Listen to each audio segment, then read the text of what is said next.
Ces notes de kora nous transportent dans l'enfance de la styliste Oumoussi. En Casa di Mansa, sous la pluie, avec l'odeur de la terre humide, Oumou est bercé par les belles mélodies de Sunjulu Sissoko et de Keba Lalo Dramé, des virtuoses de la kora. Depuis, la kora est devenue sa passion, sa muse dans ses créations artistiques. La kora, c'est une musique qui fait voyager, qui fait rêver, qui berce, qui fait dormir, qui apaise. Alors, j'ai parlé de la kora, à ma connaissance, moi, à ce que j'ai vécu pour la kora et ce que kora a fait pour moi et ce que j'ai ressenti dans la kora. C'est ça que j'ai présenté. La kora, c'est un instrument de prédilection. Et c'est un instrument qui regroupe les trois règnes, le règne végétal, animal et minéral.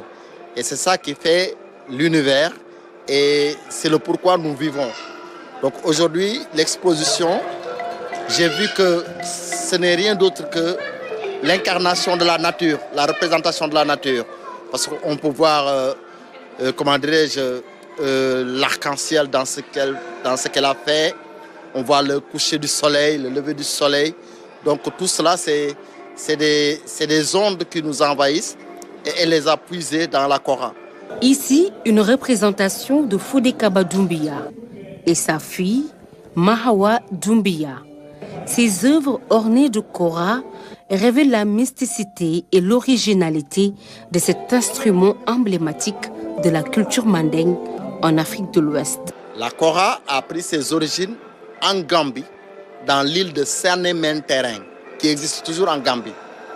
Et l'ancêtre des Sissoko, Yadimari Woulin Sissoko, c'est lui qui a inventé la kora sous, en tout cas, l'inspiration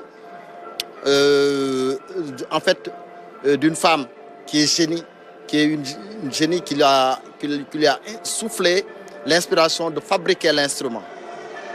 Et maintenant, ça c'est l'ancien empire du Gabou qui regroupait la Gambie, la Basse-Casamance et les deux Guinées.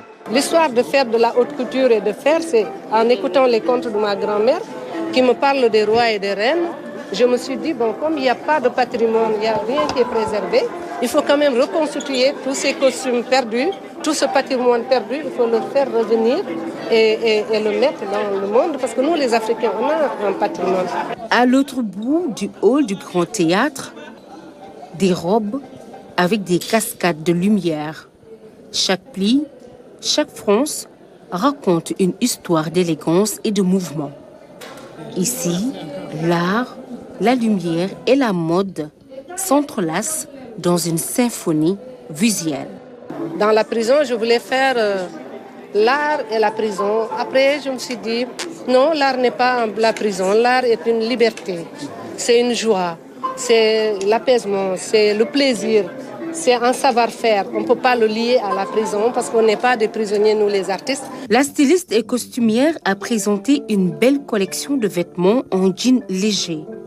Un beau défilé accompagné d'une chorégraphie époustouflante.